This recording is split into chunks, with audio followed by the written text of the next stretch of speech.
Poupidou, poupidou, poupidou, pou. Euradio Nantes vous présente les causeries de la MSH. Eh bien, bienvenue dans les causeries de la MSH. Alors aujourd'hui, c'est la troisième émission de notre quatrième saison des causeries, saison 4, épisode 3, comme on dit maintenant. Alors le principe est toujours le même. Tous les troisièmes mardis du mois, une personnalité scientifique vient causer sur un sujet en lien direct avec l'actualité nationale et européenne. Alors de quoi allons-nous causer aujourd'hui ? On va parler de bureaucratie. Donc lorsqu'on évoque la bureaucratie, c'est souvent en référence à un monde cauchemardesque, kafkaïen, au sein duquel les individus sont confrontés à des fonctionnaires déshumanisés, obsédés par le respect de la procédure. Max Weber, dans Économie et Société, donc en 1925, ça date pas d'hier, définissait la bureaucratie de la façon suivante. C'était le moyen le plus rationnel que l'on connaisse pour exercer un contrôle impératif sur des êtres humains. Alors la littérature et le cinéma ne manquent pas d'exemples des avatars de l'hydre bureaucratique. En littérature, bien sûr, il y a le procès de Kafka ou 1984 de George Orwell. Kafka qui relate les mésaventures de Joseph K. qui se réveille un matin et, pour une raison obscure, est arrêté et soumis aux rigueurs de la justice. Alors à l'écran, certains se souviennent de Brésil, de Terry Gilliam. Une fameuse scène du film illustre le mieux les dérives de l'emballement de la machine bureaucratique quand une simple erreur de typographie, issue de l'écrasement d'un insecte qui salissait le bureau du bureaucrate, aboutit à l'arrestation et à la mort d'un innocent confondu avec un terroriste recherché par le gouvernement. Alors dénoncer les dérives de la bureaucratie, sous une forme ou sous une autre, est devenu un sport national. Souvent, la dénonciation, elle peut être justifiée. Alors, on parle de tyrannie comptable, tyrannie du nombre, tyrannie de la transparence, apologie de l'évaluation dans tous les domaines, même des domaines se prêtant difficilement à la mesure. On pense à l'enseignement, à la recherche, on est bien placé pour le savoir avec le fameux facteur H, les classements, etc. Le domaine de la santé, etc., etc. Alors récemment, le 18 septembre 2014 exactement, François Bayrou a comparé les codes du travail français et suisse. Sur le plateau de France 2, il jette avec mépris le code du travail français et vante la légèreté, alors au niveau du poids, du code suisse. Le message à peine subliminal est clair, s'il y a moins de chômage en Suisse qu'en France, c'est à cause du code. Et je ne parle pas de la Coupe Davis remportée par des joueurs suisses sur des joueurs français vivant en Suisse, sans doute à cause du code du travail. Donc comme disait le candidat François Hollande, il faut un choc de simplification. Et Pierre Gattaz, au MEDEF, n'a pas d'autre discours quand il déclare qu'il veut que Bruxelles taille dans sa démocratie. Alors assiste-t-on à la bureaucratisation du monde et faut-il la combattre au nom de la liberté individuelle et d'une efficacité économique ? Autrement dit, la bureaucratie est-elle un frein au marché, à la libre concurrence, au libéralisme ? Alors rien n'est moins sûr et on en parlera tout à l'heure, car le droit et la norme sont souvent vus comme consubstantiels au libéralisme. Notre invité parle même de bureaucratie néolibérale et c'est ce dont nous allons causer aujourd'hui. Alors parler de bureaucratie néolibérale semble une contradiction dans les termes. Les néolibéraux ne sont-ils pas des dérégulateurs fanatiques, des ennemis jurés de l'étatisme procédurier, des pourfendeurs de paperasserie ? N'est-ce pas le socialo-communiste qui, au cours du XXe siècle, a multiplié les règlements, les procédures, les entraves et, dans leur sillon, des ribambelles de fonctionnaires de formulaires plus inutiles les uns que les autres ? La libre concurrence du marché n'a-t-elle pas au moins le mérite de la simplicité ? Alors dans son dernier livre, Béatrice Hibou, qu'on est heureux d'accueillir aujourd'hui dans cette émission, Béatrice Hibou bat en brèche de tels clichés. Elle nous invite à considérer l'ère néolibérale comme celle d'une bureaucratisation du monde. Non seulement le marché ne se développe qu'au sein de réglementations de plus en plus tatillonnes, destinées à assurer une concurrence libre et non faussée, garantie par les fonctionnaires et formulaires de l'Union européenne, de l'OMC, etc., etc., etc. Mais surtout, l'institution entreprise obsédée de sa rentabilité n'est pas moins bureaucratique en soi que l'institution État. Et là, je cite Béatrice Hibou, « La stratégie d'entreprise, le processus de normalisation et de certification des produits, des modes de production et de gestion, la ligne marketing, le management des achats, les relations publiques, les relations avec les fournisseurs, les sous-traitants et les prestataires de services sont définis de façon stricte et procédurale, de sorte que les marchés et la concurrence, les comportements des clients et les circuits de distribution, la presse et les pouvoirs publics, l'ensemble de la chaîne de production soit maîtrisé. » Je ferme les guillemets. Alors, comme le dit la belle formule d'Alain Suppiot, fondateur de la Maison des Sciences de l'Homme et de l'Institut d'études avancées, dans son cours du Collège de France, est-on passé du gouvernement par les lois à la gouvernance par les nombres ? Voilà, vous avez 2 heures. Donc, Béatrice Sibou est directrice de recherche au CNRS. Elle est rattachée au Centre d'études et de recherche internationale à Sciences Po. Elle est l'auteure de plusieurs livres, dont donc aux éditions à la découverte, La force de l'obéissance en 2006, Anatomie politique de la domination en 2011, et donc La bureaucratie du monde à l'ère néolibérale, dont on va parler aujourd'hui, en 2012. Et je crois que plus récemment, en 2013, elle a coordonné différentes études dans un ouvrage qui fait suite au précédent, intitulé La bureaucratisation néolibérale. Alors aujourd'hui, pour causer avec nous, nous serons accompagnés par la directrice de la Maison des sciences de l'homme, Martine Messoulet, qui nous a déjà fait l'honneur d'animer plusieurs émissions. Martine est professeure de sociologie et chercheuse au CENS, le Centre de Nantais de sociologie. Alors c'est Martine qui a invité Béatrice Sibou, je crois qu'elles se connaissent bien. Donc elle a invité Béatrice à venir parler de ses travaux à la Maison des sciences de l'homme. La conférence donc qu'elle donnera, c'est intitulé donc bureaucratisation néolibérale et réforme permanente, de quelle crise parle-t-on? Alors justement, donc ma première question, ça va tourner autour de la crise. Donc on parle beaucoup de crise aujourd'hui. Alors, qu'est-ce que vous en avez à en dire, Béatrice? Tout d'abord, merci beaucoup de m'avoir invitée. Alors, qu'est-ce que j'en dis?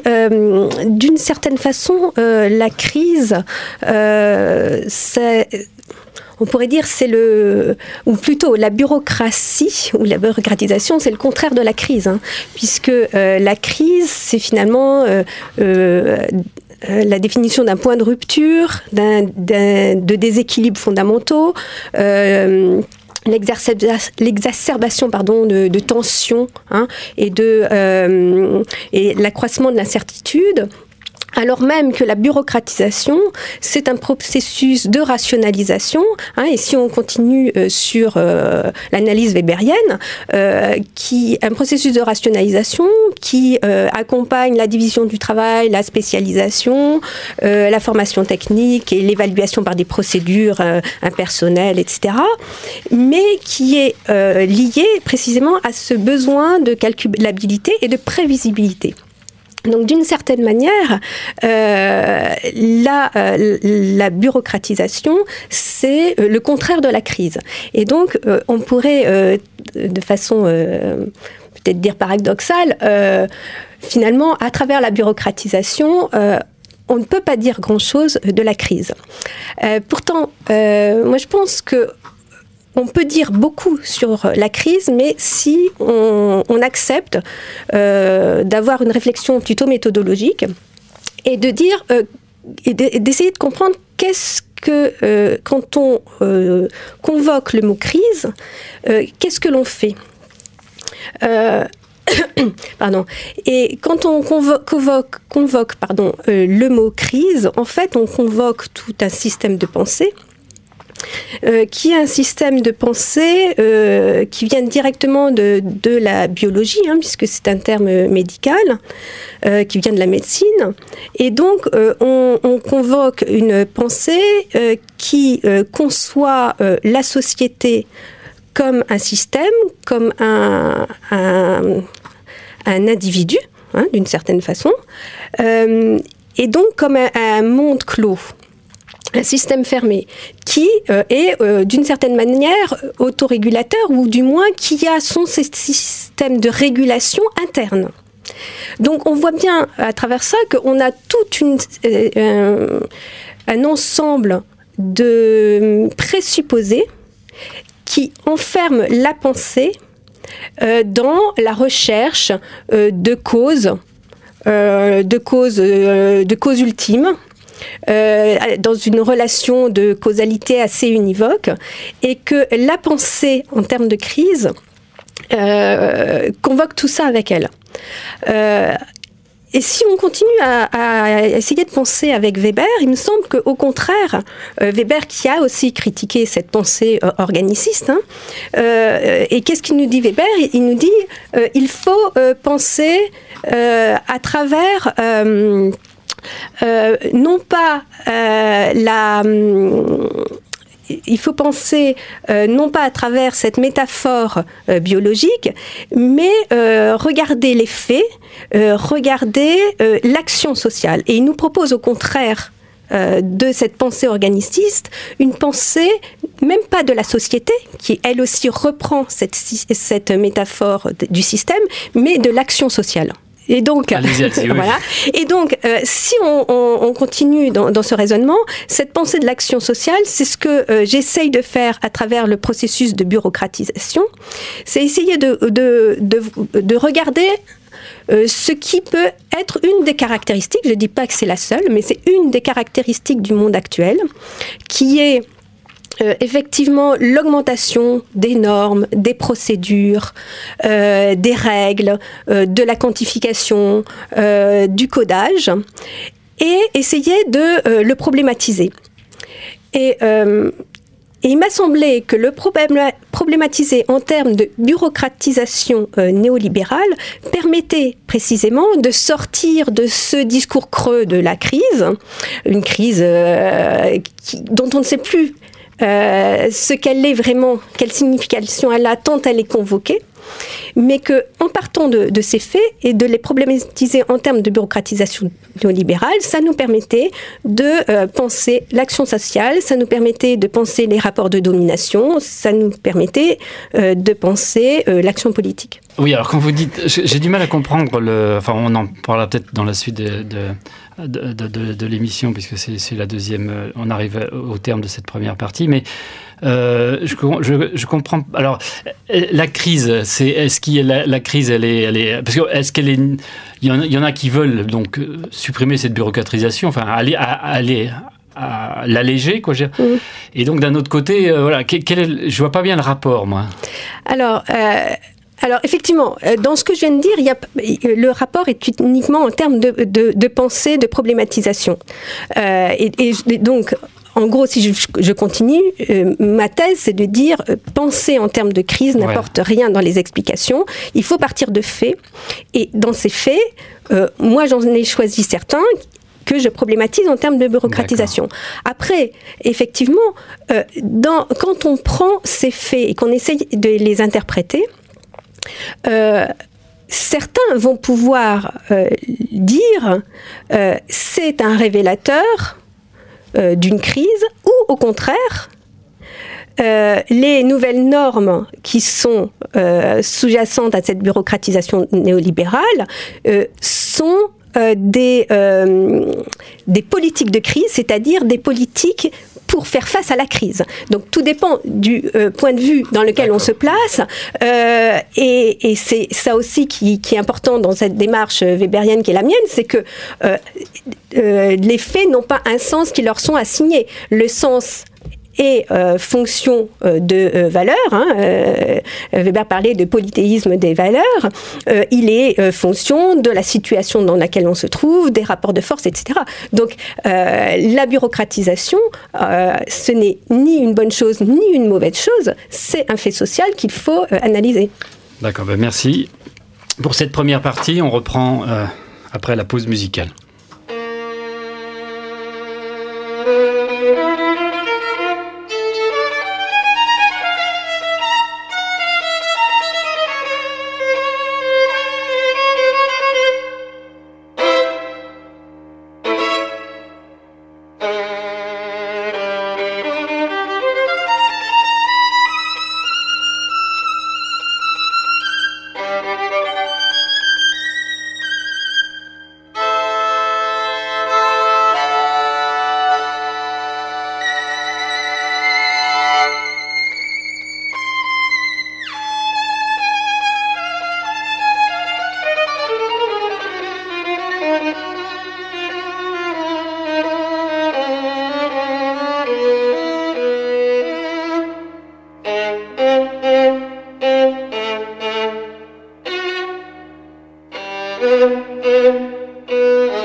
Euradio Nantes, les causeries de la MSH. Eh bien, dans les causeries, aujourd'hui, nous parlons de bureaucratie néolibérale avec Béatrice Hibou, donc chercheuse au CNRS et rattachée donc à Sciences Politiques, Paris. Bureaucratie néolibérale. Je crois qu'effectivement, pour nos auditeurs, il faudrait dire 2-3 mots de cette apparente contradiction, puisque je pense qu'effectivement, souvent, la bureaucratisation est présentée comme une atteinte au libéralisme. Alors, effectivement, j'aime bien les contrastes et j'aime bien des formules un peu paradoxales. Pourquoi, pour moi, le néolibéralisme peut être dans une de ses facettes caractérisée par la bureaucratie ou par un processus de bureaucratisation. D'une part, parce que ces formalités dont j'ai parlé tout à l'heure, c'est-à-dire cette prolifération de normes, de règles, de procédures, etc., est un processus de rationalisation. Donc ça, je pense que ça ne fait pas problème. Alors, pourquoi dire que c'est néolibéral ? Et pourquoi dire que le néolibéralisme produit de la bureaucratie ?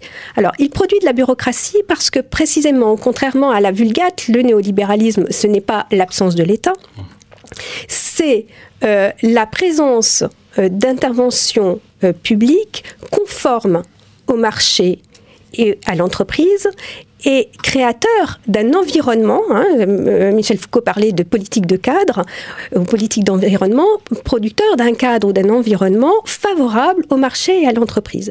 Or, pour être favorable au marché et à l'entreprise, quels sont les dispositifs à l'œuvre ? Ce sont des normes, des règles. Ce n'est plus l'intervention directe de l'État dans l'économie, par exemple, mais c'est la définition de règles, de normes pour encadrer le marché, pour encadrer la vie économique et sociale conforme aux exigences du marché et de l'entreprise. C'est en ce sens-là que le néolibéralisme est producteur de bureaucratie. Et quand je parle de la caractéristique de la bureaucratisation néolibérale, c'est que cette production de formalités, de normes, de règles, de procédures, etc., quelle est sa spécificité ? Qu'est-ce qui fait son caractère actuel, sa spécificité actuelle ? C'est que ces normes, ces formalités sont issues d'un monde très particulier qui est ce monde de la grande entreprise ou du grand capitalisme managérial, et du marché, le marché qui n'est pas le marché de l'offre et la demande, mais cette institution sociale extrêmement complexe, faite de réseaux, de relations légales et politiques, de compromis au sein de la société, etc. Donc, en cela, contrairement aux apparences, bureaucratie et néolibéralisme ou libéralisme ne sont pas contradictoires, mais là encore, on retombe sur ce que disait Weber, quand il a analysé au tournant du siècle dernier la bureaucratie, parce qu'on a retenu dans la Vulgate de Sciences Politiques et dans le langage commun que la bureaucratie caractérise l'État, mais Weber, quand il analyse la bureaucratie, il dit que ça concerne aussi bien l'entreprise que l'État, que l'Église, que les associations, que les clubs. Et donc il fait toute une analyse transversale de la bureaucratie, et il parle même de bureaucratisation universelle. Et dans mon livre, je reprends à la fois donc les expressions de bureaucratisation universelle et de bureaucratisation du monde, puisque dans les années 30, il y a Bruno Rizzi qui avait écrit un livre qui parlait de la bureaucratie, là aussi de façon transversale, dans le public comme dans le privé, dans le monde étatique comme dans le monde de l'entreprise. Et il l'analysait aussi bien en Russie, dans le monde soviétique, aux États-Unis et en Europe. Et évidemment, mon titre est un clin d'œil à... alors, au titre de Rizzi, mais évidemment, c'est un livre weberien, et j'ai rajouté à l'ère néolibérale, parce que précisément, ces références des normes et des procédures bureaucratiques, de ces formalités bureaucratiques, ne sont plus les mêmes, et aujourd'hui, elles sont celles de l'entreprise managériale essentiellement. Alors, pour faire le lien, on a donc aujourd'hui Martine qui est avec nous, et elle je crois qu'elle a étudié un peu le principe bureaucratique en Union soviétique, donc c'est intéressant d'avoir son point de vue là-dessus. Et... Oui, et alors moi en fait, j'ai deux questions par rapport à ce que Béatrice vient de dire. Bon, d'une part, est-ce que la production de plus en plus de normes, finalement, n'est pas une manière d'essayer de vaincre l'incertitude, ce qui caractérise toute économie planifiée ? Ça, c'est une première question, même si là, on n'est pas dans les économies planifiées, mais pour moi, il y a une communauté de démarches, là. Et j'ai une deuxième... Le principe de précaution, c'est un peu ça, non ? Oui, on pourrait peut-être avoir, mais en tous les cas, moi, les économies planifiées se caractérisent par le fait que la production de normes, en fait, vise à vaincre l'incertitude. Là-dessus, les règles, les normes, la quantification, c'est pour vaincre l'incertitude, puisqu'on est en train de construire un avenir qu'on planifie à l'avance, donc on fixe. Ça, c'est ma première question. La deuxième question, c'est au sujet de l'Union européenne. Je me demande si, par rapport à ce que tout à l'heure j'ai entendu, à savoir que finalement, on peut définir comme bureaucratisation néolibérale qu'il y a une production d'intervention publique conforme à l'entreprise au marché, oui. Et donc sous la forme de normes, de règles. Moi, j'ai tendance à me demander si l'Union européenne n'est pas la plus grosse bureaucratie néolibérale aujourd'hui. Très bonne question. Alors, merci Martine. Pour la première question, oui, tout à fait. La production de normes, de bureaucratie, si je reprends le vocabulaire weberien, c'est dans le but, et ça accompagne le phénomène de la volonté de calculabilité et de prévisibilité. Qu'est-ce que c'est que la prévisibilité ? C'est effectivement de vaincre l'incertitude, de pouvoir programmer, de pouvoir planifier. Et moi, je pense que le néolibéralisme est une économie planifiée. En ce sens, précisément, qu'elle fonctionne sur des normes, etc. Donc ça peut évidemment faire sursauter ou s'étrangler. Non, mais en économie, vous avez deux systèmes qui sont parfaits, le système de concurrence pure et parfaite et le système de planification parfaite. Ça aboutit au même résultat économique. Deux optimums qui sont... Et donc, ce qu'on voit effectivement, c'est une planification, sauf qu'elle c'est pas une planification avec forcément des objectifs de production, etc. Mais c'est une planification dans le sens où il y a une... Je rebondis sur ce que vous dites, parce que c'est intéressant, mais par exemple, dans les services publics, maintenant, le fait d'introduire des critères d'évaluation, etc., finalement, c'est exactement ça. Oui, c'est tout à fait ça. Mais simplement, là, moi, je voulais plutôt parler de l'économie non privée. Mais effectivement, aujourd'hui, mais même dans l'économie d'entreprise, avec les objectifs quantifiés, on retrouve une autre manière de planifier. Et donc, on est, à mon avis, dans les mêmes logiques de vaincre l'incertitude. Alors là, en même temps, est-ce qu'on peut faire un point qui consisterait à montrer une forme de point commun entre la pensée de Weber et tout ce qu'on a pu voir comme conception des économies planifiées, qui est de fait que c'est très marqué par la période de la Première Guerre mondiale. C'est-à-dire qu'on a besoin de retrouver de la certitude, de la prévisibilité et une forme de rationalisation qui permet d'atteindre cela. Mais je ne suis pas sûre que ça soit lié à la Première Guerre mondiale. Je pense que c'est lié au processus de rationalisation et ce que dit et au capitalisme. Ce que dit Weber, il a une phrase très belle, il dit le capitalisme et la bureaucratie se sont rencontrés et ils ne se sont plus jamais séparés. Et on est dans deux processus de rationalisation qui s'auto-alimentent. Et donc, moi, je pense que c'est moins lié à la Première Guerre mondiale et à cette incertitude quant à l'avenir même du monde qu'à un processus beaucoup plus long de développement capitaliste. Est-ce que c'est pas un peu utopique de dire qu'on va vaincre l'incertitude, monsieur ? Qu'on maîtrise le risque, oui. Nous, on fait une différence entre risque et incertitude. Risque, effectivement, c'est ce qui peut être probabilisable de ce qu'est l'incertitude. Il y a toujours des signes noirs, etc., les black swans. Est-ce que effectivement c'est pas illusoire de penser qu'on pourra tout maîtriser? Enfin, oui. Et on parlait de crise au début. Est-ce qu'effectivement la crise on l'a pas prévue donc? Oui, mais c'est pour ça que la réflexion en termes de crise, à mon avis, est très pauvre, parce qu'elle ne dit rien précisément sur un processus qui s'auto-alimente et qui est... sauf que le processus de rationalisation, c'est pas un projet. Bon, on pourra en parler, parce que je pense que c'est un élément très important. C'est pas un projet, c'est un système qui se développe et qui, effectivement, la norme appelle la norme. On a toujours besoin de normes plus approfondies, etc. Donc, c'est un processus qui ne cesse de s'approfondir. D'accord, oui. Eh bien, merci. On arrive donc au terme de cette seconde partie. Donc, on va reprendre après la pause musicale.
Radio Nantes, les causeries de la MSH.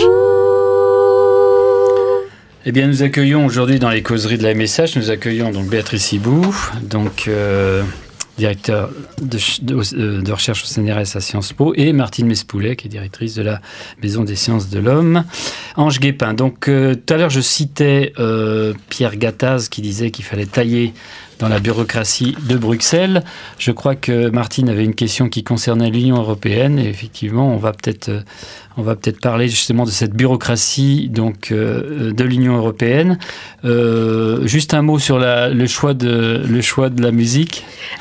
C'est Philip Glass, Einstein on the Beach, et cette musique répétitive me semble aussi une belle illustration de cette dimension de rationalisation et de maîtrise, enfin d'illusion de la maîtrise de la certitude, et dont on voit que précisément elle ne l'est pas, puisque l'aléatoire se range dedans. Alors pour revenir donc, la bureaucratie européenne, voilà. à l'Union européenne, effectivement, l'Union européenne, son principal mode d'intervention n'est pas précisément comme dans les 30 Glorieuses ou dans le keynésianisme, l'intervention directe dans l'économie, mais une intervention comme politique de cadre, comme définition de règles, de normes, de procédures, dans un phénomène de minimum agréable pour tous, donc nécessairement au niveau le plus faible d'implication au niveau de la société. Et donc, effectivement, d'une certaine manière, c'est, entre guillemets, l'idéal de bureaucratisation. L'idéal bureaucratique. Néolibéral. Néolibéral. Oui. Si on reprend cette définition de la bureaucratisation néolibérale comme des formalités issues d'un certain monde du marché et d'un certain monde de l'entreprise. Donc, effectivement, on est aujourd'hui au cœur, d'une certaine manière, de ce processus-là, mais qui n'est pas simplement spécifique à l'Union européenne, parce que les États-Unis... oui, mais l'OMC, par exemple. Voilà, l'OMC... L'Organisation mondiale donc c'est un phénomène quand même assez général, même s'il est très spécifique. Et moi, travaillant sur le Maghreb ou sur l'Afrique subsaharienne, cela a des connotations évidemment très différentes dans ces pays-là. Mais ça correspond bien à ce que vous disiez tout à l'heure, c'est l'organisation du marché. Enfin, essayer de réguler. Alors moi, par rapport à ça, je voudrais rajouter une chose, c'est qu'effectivement, je ne voudrais pas qu'on comprenne ce que je dis comme une accusation que le mal vient de l'Europe. Et donc là-dedans, il y a deux choses qui me semblent importantes. Premièrement, bureaucratisation n'est pas le mal. Bureaucratisation est un fait social. Pour certains, le libéralisme n'est pas mal non plus. Voilà, donc, tout à fait. Ça, c'est une question de valeur. C'est une question de valeur, sauf qu'aujourd'hui, dans le sens commun, quand on dit bureaucratisation, c'est un sens négatif. Exactement. Notamment par les libéraux. Par les libéraux. Et là, moi, ce que je veux dire, c'est que, certes, c'est un mot du langage commun, mais c'est aussi, dans le sens que j'utilise, un concept sociologique. Et donc, dans ce cas-là, il faut, en tant que concept, en tant que notion, ce n'est pas ni bien ni mal, c'est une tentative de problématisation d'un fait. Donc, une première chose. Et la seconde chose, c'est que il ne faut pas non plus tomber, et là aussi la problématisation weberienne nous y aide, dans cette vision d'un grand projet, ou bien de la rencontre de deux grands projets, qui souvent sous-entend ces analyses sur l'inflation normative et l'envahissement par des règles et des procédures, qui voient soit un projet d'État, qui veulent contrôler à travers des normes, désormais, ou bien un projet du grand capital qui veut imposer sa recherche de profit, ses propres intérêts, à partir de définitions de normes et de règles qui le favorisent, ou bien autre interprétation. Par exemple, on le voit dans un livre qui vient de sortir, qui fait grand bruit, celui de Wolfgang Streeck sur le temps acheté sur la crise actuelle et qui dit c'est la rencontre de deux projets, la rencontre du projet du grand capital et du projet étatique. Alors, moi, il me semble que si on fait de la sociologie politique, on est obligé d'avoir une vision beaucoup plus complexe. Certes, il peut y avoir des projets. Je ne dis pas qu'il n'y a pas des intentionnalités, qu'il n'y a pas un projet et qu'effectivement, les grandes entreprises, les grands cabinets internationaux ont intérêt à développer ces choses. Je ne dis pas non plus qu'il n'existe pas des projets politiques, et on le voit tous les jours où les différents gouvernements essayent de promouvoir de telles politiques.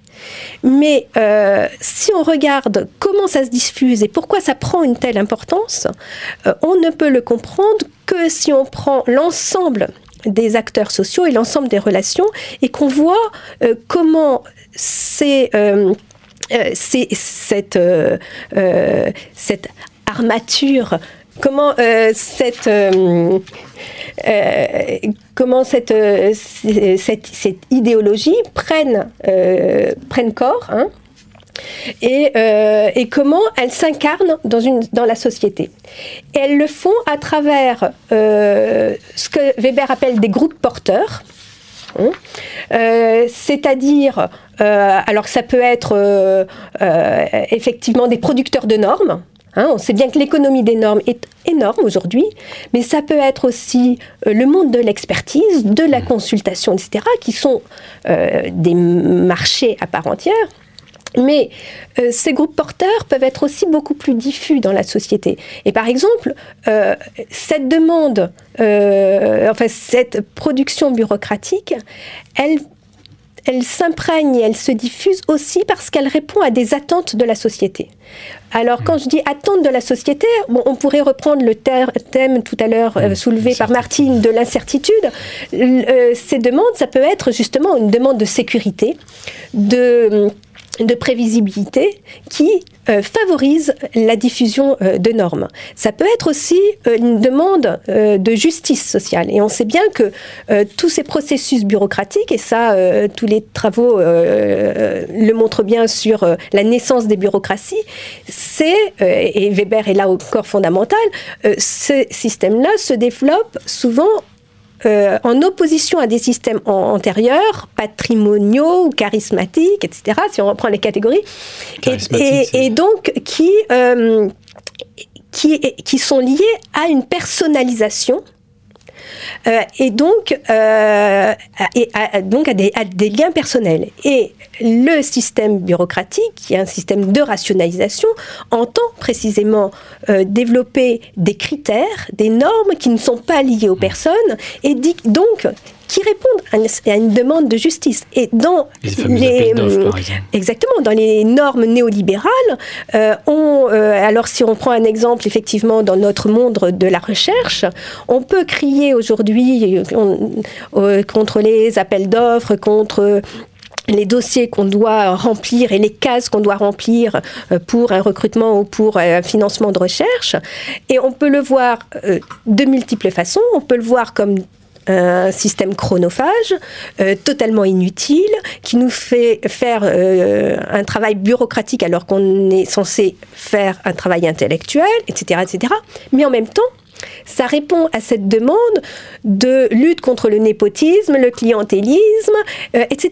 Donc, on voit bien l'ambivalence et on voit bien que ça peut répondre aussi à des demandes beaucoup plus diffuses dans la société. Donc, je disais les demandes de sécurité, de justice, de transparence, tout ce qui est évaluation, qui envahit aussi notre monde, l'évaluation, les audits, etc., est né aussi et est accepté parce que ça répond à une demande de transparence.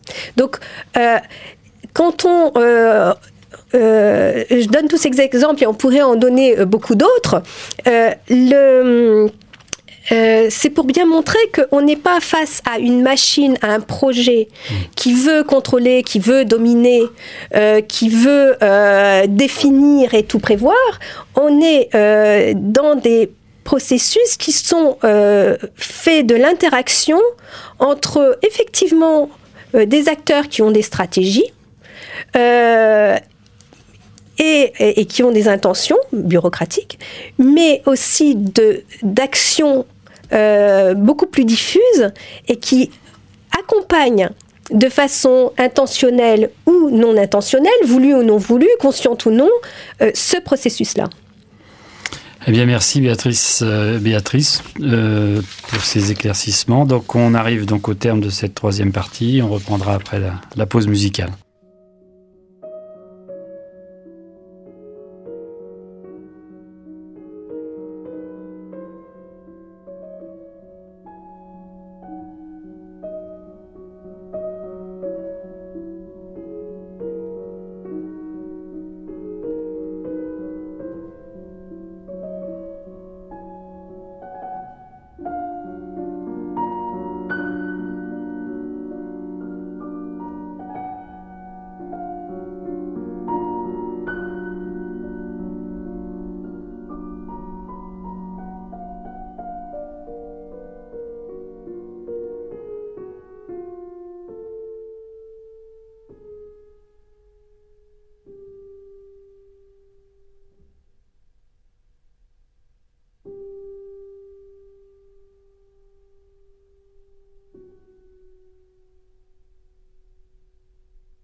Radio Nantes, les causeries de la MSH.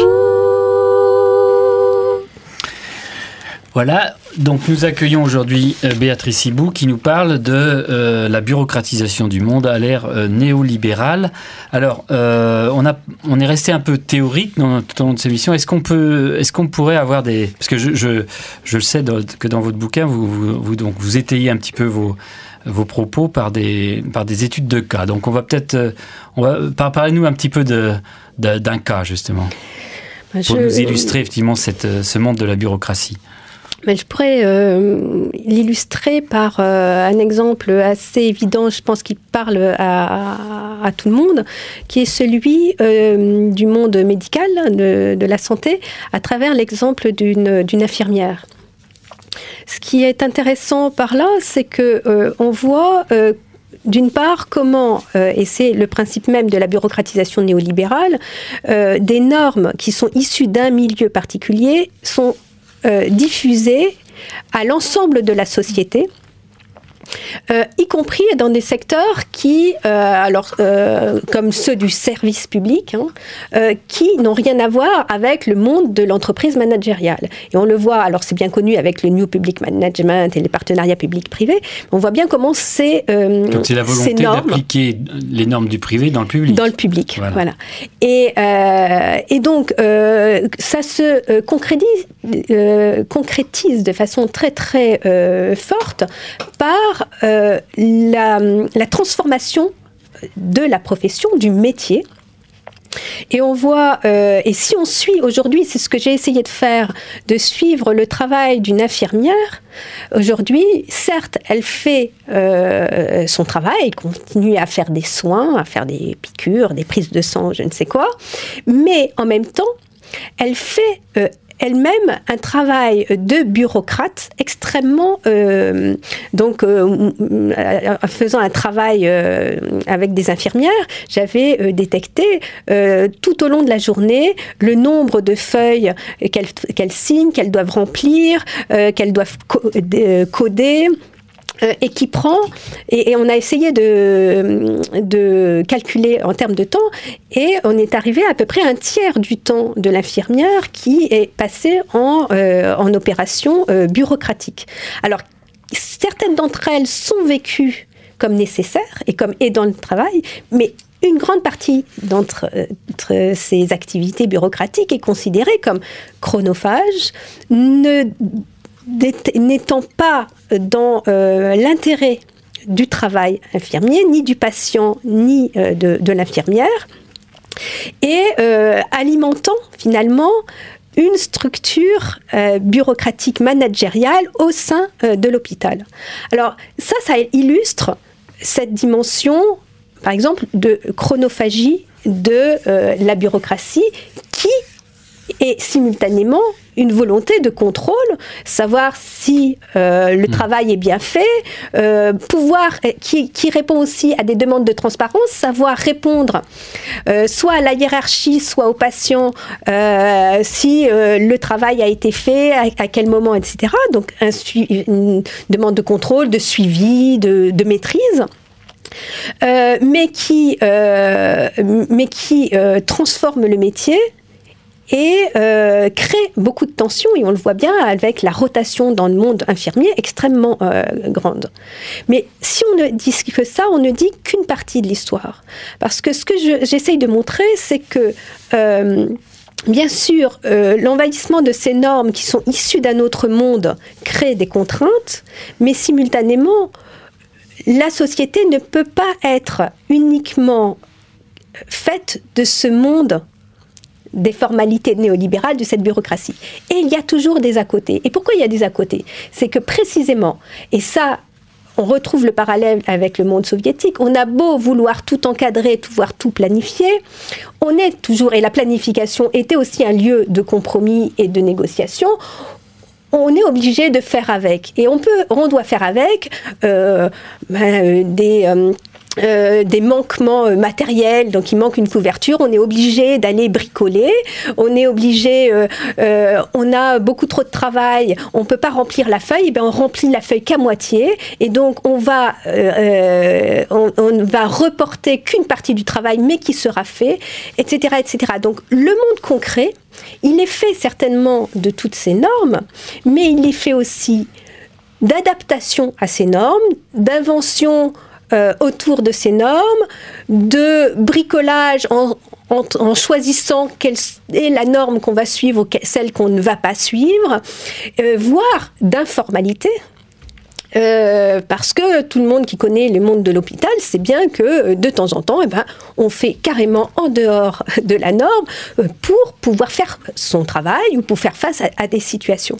Donc, ça, c'est aussi quelque chose qui me semble très important, c'est que, bien sûr, on a le sentiment souvent d'être envahi de normes, mais il faut prendre le recul pour bien voir que la réalité sociale que nous vivons, elle est faite aussi du hors-norme et de tous ces arrangements qui sont parfois nés de cet excès de normes et qui parfois ne le sont pas parce que la vie sociale ne peut pas être réduite à cela. Et donc, et c'est en ce sens-là qu'on est à un processus qui à la fois s'auto-alimente, mais qui en même temps n'est pas autant carcan qu'on veut bien le dire. Je vais laisser le mot de la fin à Martine, peut-être, oui. Puisqu'on arrive au terme de cette émission. En fait, j'ai deux questions. Je me dis que, c'est vrai que l'informel, dans bien des cas, est utilisé pour remplir la norme de fait, ou pour remplir l'objectif avant dans le plan. Donc, au bout du compte, quel est le contrôle réel ? Si l'informel prend une place de plus en plus importante pour pouvoir remplir la norme, quel est le contrôle réel? Ça, c'est une première question. Et la deuxième, je voudrais revenir sur cette impression qu'on a d'un processus qui s'auto-alimente. La question est, est-ce que finalement nous sommes coincés dans ce monde des normes et des formalités néolibérales? Est-ce que c'est un carcan qui va s'imposer à tous les compartiments du monde du travail ou pas? Alors, pour répondre à la première question, l'informel, effectivement, dans ce sens-là, informel, c'est pas forcément l'informel, l'illégal du langage courant, c'est ce qui n'est pas formalisé. Voilà. Et effectivement, c'est un point très important, qu'on voit par exemple dans l'exemple, si on veut rester dans l'Union européenne, dans l'exemple grec, qui est un processus qui est directement né de ce processus de formalisation extrême. On sait bien que quand la Grèce est rentrée dans l'Union européenne, elle ne remplissait pas les critères d'entrer dans l'Union européenne ou bien plus récemment dans l'euro. Et tout le monde le savait. Mais c'était une décision politique. Et donc du moment où la décision était politique et qu'il fallait que la Grèce respecte la norme, on a fait qu'elle respecte. Et comment on fait qu'elle respecte? Eh bien, on fait des bricolages et notamment, on passe par l'informel. Et donc, on a des pratiques informelles pour être dans le formel. Et donc, avec la complicité de l'Union européenne, des grandes banques comme Goldman Sachs et ce genre de banques, on a trouvé des modalités comptables, ce que tous les gouvernants et tous les gens dans les entreprises, tous les spécialistes de comptabilité savent parfaitement faire, jouer avec les chiffres, avec les catégories, pour faire que la Grèce respecte les critères.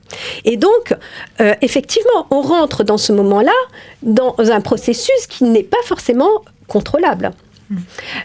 Et c'est ce qui est arrivé avec la Grèce en 2009 ou 10, quand les autorités européennes ont fait semblant de découvrir les faux chiffres, etc. Ce qui est une totale imposture, puisque l'Union européenne et ces grands acteurs étaient les complices. Ah oui, sinon ça fait peur. Les grands complices. Donc, mais effectivement, une fois ce mécanisme enclenché, il n'y a pas forcément de contrôle. Il y a des logiques propres et la logique de technique qui font que, effectivement, ce n'est pas contrôlable. Et donc là, on voit bien et c'est ce que disait Martine tout à l'heure, il y a une illusion du contrôle, de la certitude, une illusion qui est portée par des techniques et qui évidemment ont leur propre vie, de même que les acteurs ont leur propre stratégie, etc. Et donc, effectivement, il y a cette illusion du contrôle du réel.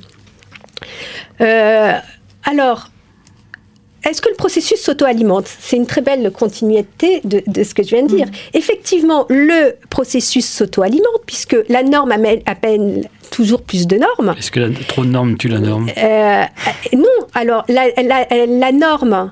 Et justement, je pense qu'il y a les deux phénomènes qui arrivent. D'une part, la norme appelle toujours plus de normes, et là on le voit bien avec les normes techniques, les normes ISO, elles s'affinent toujours plus, et il y a un marché de la norme, et l'intérêt de ce marché de la norme, c'est toujours de définir des normes beaucoup plus fines, etc.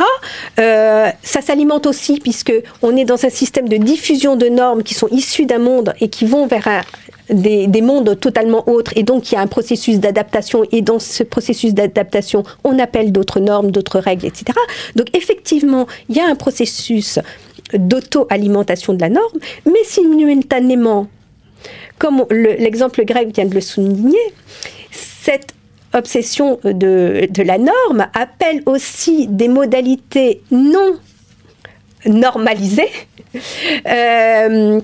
informelles, pour remplir ou respecter la norme, qui, elle, alimente une autre tendance. Et donc je pense que, on peut revenir alors sur la crise, c'est qu'on est sans cesse dans des tensions, on est sans cesse dans des rapports de force qui sont mouvants, et qui font le propre de toute société et qui n'est pas particulièrement caractéristique d'une crise ou du système actuel en tant que crise. Bien, merci Béatrice Hibou pour tous ces développements sur la bureaucratisation, donc néolibérale. Donc je crois qu'on aurait eu encore beaucoup de choses à dire sur ce thème. Martine, tu n'as rien à rajouter? Je crois qu'on arrive de toute façon à la fin de cette émission. Oui. C'est vraiment le mot de la fin. Oui, donc juste quelque chose qui vient à l'esprit, c'est qu'en fait, on pourrait analyser la crise comme le produit des tensions nées d'un système de normes excessif. Alors, là, non. Moi, je suis pas d'accord. Voilà. On est reparti pour... parce que je pense que c'est l'état normal. Et si on définit la crise, et c'est pour ça que l'usage du mot crise, à mon avis, est contre-productif, parce que la crise est le contraire de la normalité, puisque c'est le moment de rupture et de déséquilibre, etc. Or, il me semble que cette situation de tension, au contraire, est la normalité, et le fait de vivre en société. Et de vivre en société, on n'a pas d'harmonie, on n'a pas d'équilibre. Comme on disait dans les années 80, vive la crise. Voilà. Ce sera sans doute le mot de la fin. Donc, j'ai l'habitude de terminer par une citation. Aujourd'hui, Guy Debord, La Société du spectacle, où il disait « Étalée partout, la bureaucratie doit être à la classe invisible pour la conscience, de sorte que c'est toute la vie sociale qui devient démente. » Voilà. Merci beaucoup. On se retrouve le mois prochain pour une autre émission des causeries de la MSH.